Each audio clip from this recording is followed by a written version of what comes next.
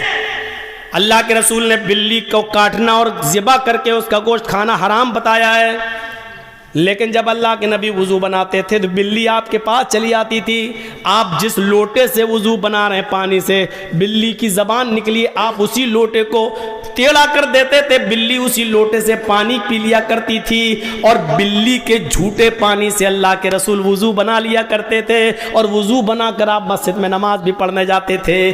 کتا ناپاک اتنا کہ اس کے جھوٹے کو 7 بار دھلنا پڑ رہا ہے، اور بلی حرام کے ساتھ ساتھ ناپاک نہیں ہے، اتنی پاک کہ اس کا جھوٹا پانی اللہ کے رسول سے وضو بنا کے نماز بھی پڑھنے جا رہے ہیں۔ تو یاد رکھیے ہر حرام چیز ناپاک نہیں ہوتی ہے، لہذا حرام چیز کا کھانا حرام ہے، لیکن کپڑے میں اگر لگ جائے، اب وہ اسپرے ہوتا ہے، اسپرے پرفیوم ہوتا ہے نا، لوگ کہتے ہیں اس میں الکوہل ہے، الکوہل، ارے جب شراب ناپاک نہیں ہے تو الکوہل کیسے ناپاک ہو جائے گا؟ الکوہل پینا حرام ہے، الکوہل کھانا حرام ہے، الکوہل کی بوتل لا کر آپ پیئیں گے یہ حرام ہے، لیکن الکوہل اگر کپڑے میں لگ جائے، خوشبو ہے، پرفیوم میں ہے، مارا اسپرے، اور نماز پڑھنے جا سکتے ہیں؟ ہاں جا سکتے ہو، اس میں الکوہل ہے، بنا رہنے دو الکوہل، الکوہل تو فوراً اڑ جاتا ہے، جیسے ہی آپ نے مارا اسپرے، اسپرے کی خوشبو آپ کے اس پہ آئی اور الکوہل اڑ جاتا ہے، الکوہل رکتا نہیں ہے۔ ہومیوپیتھک میڈیسین میں الکوہل ڈالا جاتا ہے، اور جب الکوہل جب آپ ایسے پکڑیں گے اور پانی میں بوند ڈالیں گے، ہومیوپیتھک ڈراپس ڈالیں گے، لیکوڈ ہومیوپیتھ، تو وہ الکوہل اڑتا جائے گا، الکوہل رکتا نہیں ہے۔ تو میرے بھائیوں، پرفیوم لگا کر بھی نماز پڑھنا جائز ہے، اگرچہ پرفیوم میں الکوہل کیوں نہ ہو، نماز پڑھ سکتے ہیں، کیونکہ حرام تو ہو سکتا ہے لیکن ناپاک نہیں۔ اچھا، اب لوگ کہیں گے حرام تو ہے، حرام تو ہے، حرام چیز کپڑے پہ لگ جائے تو کیسے نماز ہو جائے گی؟ بالکل ایسے ہی جیسے حضرت ابو ہریرہ بلی کو گود میں لے کے نماز پڑھ لیتے تھے۔ میں پوچھتا ہوں کہ حرام ہے، پھر گود میں کیوں لے رہے ہیں؟ حرام ہے، اللہ کے نبی کیوں اٹھا رہے ہیں؟ اچھا، گدھا کیا ہے؟ وہ بھی تو حرام ہے، لیکن اللہ کے رسول گدھے کی پیٹھ پر بیٹھ کر سواری کر رہے ہیں اور چل رہے ہیں۔ اگر گدھا ناپاک ہوتا تو اللہ کے رسول صلی اللہ علیہ وسلم اس ناپاک جانور پر بیٹھ کر سواری نہیں کرتے، اس کے جسم سے نکلنے والے پسینے سے اللہ کے رسول کے کپڑے بھی ناپاک ہو جاتے، لیکن اللہ کے رسول گدھے کی سواری بھی کیا کرتے تھے، سفر بھی کرتے تھے گدھے پر بیٹھ کر، اور آ کر آپ انہی کپڑوں میں نماز بھی پڑھتے تھے۔ اچھا، سونا کیا ہے؟ سونا مرد کے لیے کیا ہے؟ سونا مرد کے لیے حرام ہے۔ آپ سونے کی انگوٹھی نہیں پہن سکتے ہیں، آپ سونے کی چین نہیں لگا سکتے ہیں، آپ سونے کی کوئی چیز مرد اپنے جسم پر استعمال نہیں کر سکتا ہے، لیکن اگر وہ اپنی بیوی کے لیے سونے کی چین بنوا کے جا رہا ہے، سونے کی چوڑی لے کر جا رہا ہے، لیکن اذان کا وقت ہو جاتا ہے، مسجد میں جا رہا ہے، وہ سونا جو مرد کے لیے حرام ہے، لیکن سونے کی انگوٹھی، سونے کی چین اس کی جیب میں پڑی ہوئی ہے، اس کی نماز ہو جائے گی، اس لیے کہ سونا حرام ہے مرد کے لیے لیکن ناپاک نہیں ہے۔ اتنا یاد رکھیے کہ کچھ چیزیں ناپاک تو ہیں لیکن کچھ چیزیں حرام تو ہیں لیکن ناپاک نہیں، کچھ چیزیں حرام ہیں تو اس کے ساتھ ناپاک بھی ہے، جیسے کتا حرام ہے اور ناپاک بھی ہے۔ ہم کتے کو گود میں اٹھا نہیں سکتے، اگر اٹھا لیا تو ہمیں کپڑے دھلنا پڑیں گے، اگر سوکھا کتا بھی، ڈرائی کتا بھی، سوکھا کتا بھی اگر ہم سے چھل گیا تو ہمیں اتنا حصہ دھونا پڑے گا، کیونکہ کتے کی کھال موٹی ہوتی ہے اور اس کے جسم سے نکلنے والا پسینہ بھی ناپاک ہوتا ہے، لہذا ڈرائی کتا، سوکھا کتا بھی اگر ہم سے چھل جاتا ہے تو ہمیں اتنا حصہ دھلنا پڑے گا۔ اور بلی چاہے کتنی ہی ہم سے رگڑے چھلے ہماری گود میں آ کے بیٹھ جائے، ہمیں کپڑے دھلنے کی ضرورت نہیں ہے۔ یہ چھوٹے چھوٹے مسئلوں کو آپ یاد رکھیے گا۔ اب میں تھوڑا سا آگے بڑھتا ہوں، تو وضو کے بعد نفل نماز پڑھ لینا بھی جنت میں لے جانے کا سبب ہے۔ اذا قال المؤذن اللہ اکبر اللہ اکبر، جب مؤذن کہے اللہ اکبر اللہ اکبر، فقولوا اللہ اکبر اللہ اکبر، تو تم بھی کہو اللہ اکبر اللہ اکبر۔ وَإِذَا قَالَ الْمُؤَذِّنُ أَشْهَدُ أَن لَّا إِلَٰهَ إِلَّا اللَّهُ، جب مؤذن کہے اشہدو ان لا الہ الا اللہ تو تم بھی کہو اشہدو ان لا الہ الا اللہ۔ جب مؤذن کہے اشہدو ان محمد الرسول اللہ تو تم بھی کہو اشہدو ان محمد الرسول اللہ۔ جب مؤذن کہے حی علی الصلاۃ فقولوا لا حول ولا قوۃ الا باللہ، جب مؤذن کہے حی علی الصلاۃ تو تم کہو لا حول ولا قوۃ الا باللہ۔ جب مؤذن کہے حی علی الفلاح تو تم کہو لا حول ولا قوۃ الا باللہ۔ جب مؤذن کہے اللہ اکبر تو تم بھی کہو اللہ اکبر اللہ اکبر۔ جب مؤذن کہے لا الہ الا اللہ تو تم بھی کہو لا الہ الا اللہ۔ دیکھیے مؤذن اذان دے رہا مسجد میں، ہم چائے پی رہے ہیں ہوٹلوں پر، اللہ کے نبی کیا فرماتے ہیں؟ جنت میں جانا چاہتے ہو تو یہ عمل کرو، مؤذن جو کہے وہی تم کہو۔ صرف حی علی الصلاۃ اور حی علی الفلاح پر لا حول ولا قوۃ الا باللہ پڑھو، اور جب وہ اذان دے چکے، جب اس کی اذان ختم ہو جائے تو تم یہ دعا پڑھو اللہم رب ہذہ الدعوۃ التامہ والصلاۃ القائمہ آتی محمدا الوسیلہ والفضیلہ وابعث مقاما محمودا الذی وعدتہ۔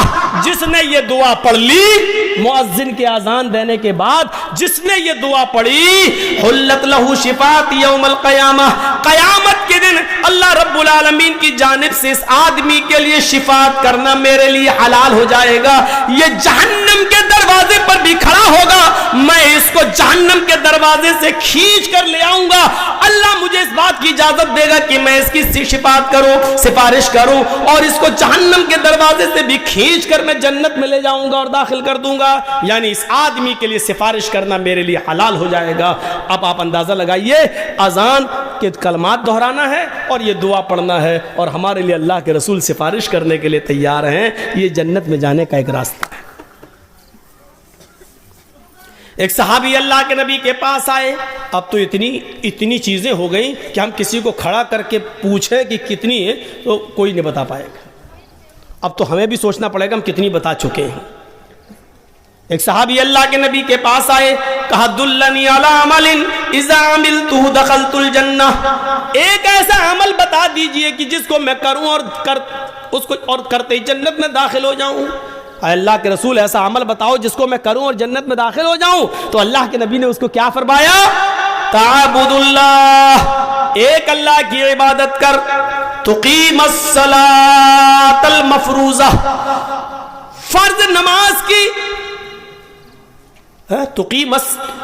تقیم الصلاۃ المکتوبہ، فرض نماز کی حفاظت کر، اس کو پڑھ، وَتُؤْتِيَ الزَّكَاةَ الْمَكْتُوبَةَ، اور جو زکوٰۃ تیرے اوپر لکھ دی گئی ہے تو اس زکوٰۃ کی ادائیگی کر، وَتَصُومَ رمضان، رمضان کے پورے مہینے کے روزے رکھ، تحج البیت، اور حج کر، خانہ کعبہ کی زیارت کر، حج کر، تدخل الجنہ، تو جنت کے اندر داخل ہو جائے گا۔